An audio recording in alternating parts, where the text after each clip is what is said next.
नमस्कार दोस्तों, मेरा नाम है अंकुश चौरसिया। आपको इस वीडियो में स्वागत है। बताएंगे आपको कि अगले 24 घंटों के साथ साथ अगले 10 दिनों में आपके इलाके में जो मौसमी गतिविधियाँ हैं वो किस तरह की रहने वाली हैं, कहाँ पर कितनी वर्षा होगी और कहाँ पर वर्षा की संभावना फिलहाल दिखाई नहीं पड़ रही है, और किस तरह की रेनफॉल की एक्टिविटी कहाँ पर देखने को मिल सकती है, इसके बारे में पूरा डिटेल में आपको बताने का प्रयास करेंगे। तो देखिए, आज 7 तारीख है। आज देखिए यहाँ से पश्चिमी हवाएँ जो है वो उत्तर की तरफ चल रही हैं, और यहाँ देखिए यहाँ से भी उत्तर की तरफ देखिए आप पश्चिमी हवाएँ चल रही हैं, और ये राजस्थान के ऊपर से भी देखिए यहाँ पश्चिमी हवाएँ चल रही हैं, और यही हवाएं जो है ये देखिए बंगाल खाड़ी से थोड़ा थोड़ा जो है पूर्वोत्तर राज्यों की तरफ भी जा रही हैं। लेकिन चलेंगे 8 तारीख के आसपास देखेंगे तो 8 के आसपास देखेंगे तो पश्चिमी हवाएं अभी प्रभावी रहेंगी, मानसून कमज़ोर रहेगा। 9 तारीख के आसपास से कुछ इसमें चेंजेज आएंगे और थोड़ा सा इसमें बदलाव आएगा। और 10 के आसपास देखेंगे तो 10 के आसपास भी यहाँ पर देखेंगे तो एक ट्रफ जैसी गतिविधियाँ जो है वो उत्तर से लेकर के मध्य तक बनने की संभावना है। तो देखेंगे कि आप एक जो सर्कुलेशन जैसी स्थिति उभरती हुई नज़र आ रही है यहाँ पर जैसे कि पूर्वी मध्य प्रदेश वगैरह के आसपास। हालांकि ये स्ट्रॉन्ग नहीं है, लेकिन कुछ इलाकों में उसका प्रभाव देख सकता है। और देखिए यहाँ पर 11 तारीख के आसपास चलेंगे तो 11 के आसपास देखिए एक पंजाब से लेकर के मध्य प्रदेश तक एक ट्रफ बनती हुई नज़र आ रही है, जिसकी वजह से यहाँ पर कुछ मौसमी गतिविधियाँ की संभावना है। उसके बाद देखिए 12 के आसपास एकदम सीधी हो जाएगी, यानी कि पंजाब से लेकर के एकदम आंध्र प्रदेश के आसपास जो है ये ट्रफ बनने की उम्मीदें हैं। और 13 के आसपास वही कंडीशन रहेगा। 14 के आसपास भी लगभग वही कंडीशन होगा, लेकिन मानसून में तेज़ी आएगी। 15 के आसपास देखेंगे तो 15 के आसपास भी मानसून में बढ़ोतरी दर्ज की जाने की प्रोबेबिलिटी है। कई इलाकों में मानसून आगे बढ़ सकता है। और यहाँ पर देख पाएंगे 16 के आसपास चलेंगे तो 16 के आसपास देखिए एक नया कह सकते हैं कि सिस्टम, यानी कि जो LPA है वो बंगाल खाड़ी में उभर रहा है। यहाँ पर देखिए एक स्ट्रॉन्ग जोन है यहाँ पर, और एक अच्छा खासा LPA जो है यहाँ पर उभर रहा है।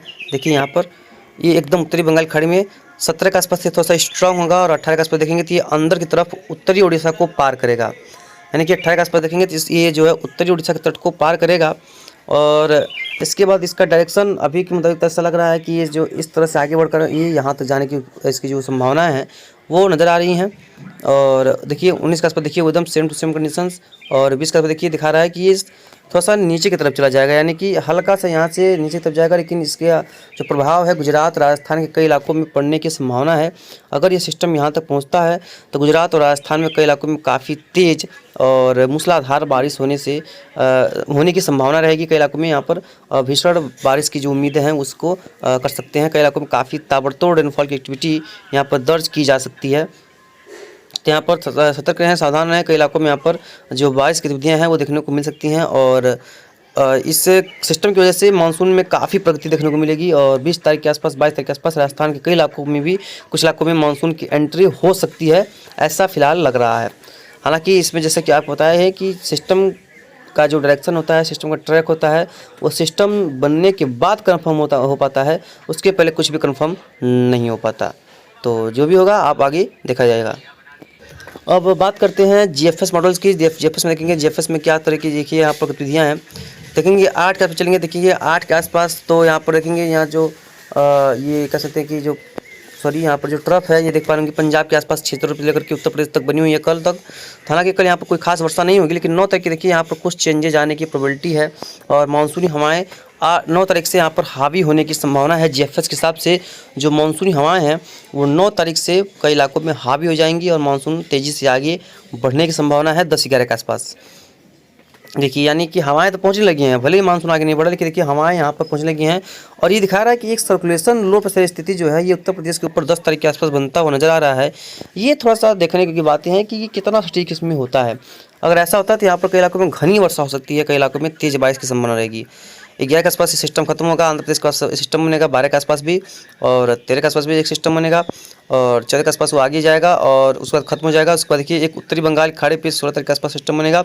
17 के आसपास सेंट्रल पार्ट्स पे ये जो है इसके जाने की संभावना है, उसको खत्म हो जाएगा वहीं पर। और 20 तारीख के आसपास देखेंगे ये उत्तर प्रदेश के ऊपर होगा सर्कुलेशन के रूप में, और 21 के आसपास एक और सिस्टम बनेगा नया, जो कि उत्तरी उड़ीसा को पार करता हुआ नज़र आ रहा है। यानी कि एक के बाद एक सिस्टम कह सकते हैं कि यहाँ पर बनने को तैयार हैं, और कई इलाकों में रेनफॉल की एक्टिविटी को भी बढ़ाने के लिए एकदम से वो तैयार बैठे हैं कि यहाँ पर कई इलाकों में बारिश होगी, और मानसून जो है अब जल्द से जल्द आगे बढ़ने की संभावना है। क्योंकि अब समय खत्म हो चुका है, लगभग आज 7 तारीख हो गया, 2-3 दिनों का समय और रह गया है। उसके बाद मानसून में प्रगति देखने को मिल सकती है, मानसून के लिए परिस्थितियाँ अनुकूल बन सकती है, वर्षा गतिविधियों में बढ़ोतरी हो सकती है।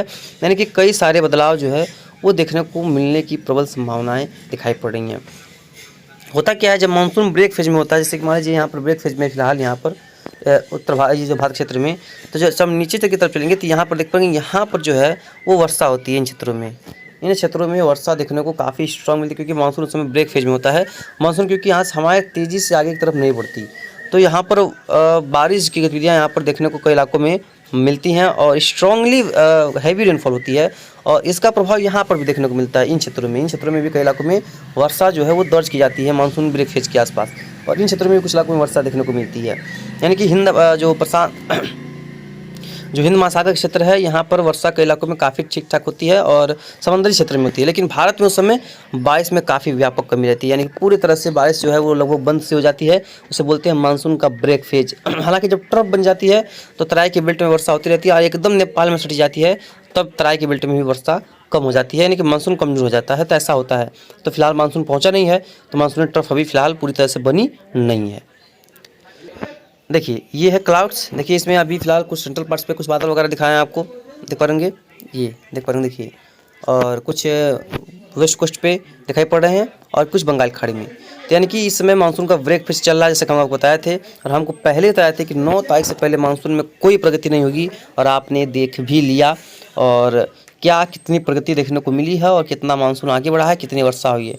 तो भाई कुछ लोगों का कहना था कि आप भगवान तो थोड़ी हैं, ऐसा कुछ हो सकता। ठीक है, देखिए ऐसा कुछ नहीं, लेकिन प्रकृति क्या करने वाली है इसके बारे में अनुमान तो लगा सका जाता है ना, कि मानसून यहाँ पर रुकने वाला है। मानते हैं भगवान कोई नहीं है, लेकिन फिर भी यहाँ पर प्रेडिक्शन किया जा सकता है कि प्रकृति आगे क्या कर रही है, नेचर आगे भविष्य में क्या करेगी, उसके बारे में हम लोग कुछ अनुमान थोड़ा बहुत लगा सकते हैं। तो उसके हिसाब से कुछ सटीकता देखी गई है। देखिए यहाँ पर बादल हैं, आप देखिए, जैसा हमने बताया आपको कि जब ब्रेक मानसून रहता है, देखिए इन क्षेत्रों में काफ़ी घने बादल जो है देखने को मिलते हैं। देखिए यहाँ पर काफ़ी स्ट्रांगली क्लाउड्स यहाँ पर देखने को मिलते हैं। जब यहाँ से जब ये बादल हटेंगे तो ये मूव करके आगे की तरफ चलेंगे, भारत की तरफ चलेंगे, तब लगेगा कि मानसून जो है ब्रेक फेज से वापस लौट चुका है। तो अभी फिलहाल तो ब्रेक फेज में चल रहा है मानसून। और फिलहाल अब वेस्टर्न डिस्टर्बेंस भी देखिए अपर लेवल के साइड जाने लगे हैं। अब वहाँ भारत के ऊपर इनका कोई प्रभाव नहीं रहेगा। और हालांकि मानसून के समय में थोड़ा बहुत वेस्टर्न डिस्टर्बेंस आ जाते हैं हल्के फुल्के कुछ इलाकों में मजबूत, तो इन क्षेत्रों में पहाड़ी इलाकों, पंजाब, हरियाणा, दिल्ली वगैरह, हिमाचल प्रदेश वगैरह, राजस्थान के कई क्षेत्रों में वर्षा गतिविधियाँ काफ़ी अच्छी तरह देखने को मिलती हैं। फिलहाल आज देखेंगे, देखिए गुजरात और राजस्थान में सबसे कम मॉइस्चर है, बाकी क्षेत्रों में मॉइस्चर धीरे धीरे बढ़ रहा है, क्योंकि मानसून की जो प्रगति वो आगे की तरफ हवाएं जो है पूर्वैया धीरे धीरे बढ़ रही हैं। क्योंकि देखिए मानसून यहाँ तक तो पहुँच ही चुका है, आप देखिए देख सकते हैं, मतलब उसके आगे यहाँ तक, यहाँ तक। तो लेकिन अब ये नमी है, ये पूर्वी हवाएं से कुछ मिलने या कुछ दिनों में ये मानसून यहाँ तक भी पहुँच जाने की संभावना रहेगी। अगले लगभग हफ्ते भर के अंदर, अब मान के चलिए 3-4 दिनों के बाद, हफ्ते भर के अंदर मानसून काफ़ी आगे क्षेत्रों में प्रगति कर जाएगा, ऐसी संभावना जो है दिखाई पड़ रही है। तो जो भी होगा आपको लगातार आगे अपडेट करेंगे, कहाँ पर कितनी वर्षा होगी, कैसे बारिश होगी, कितनी देर तक चलेगी।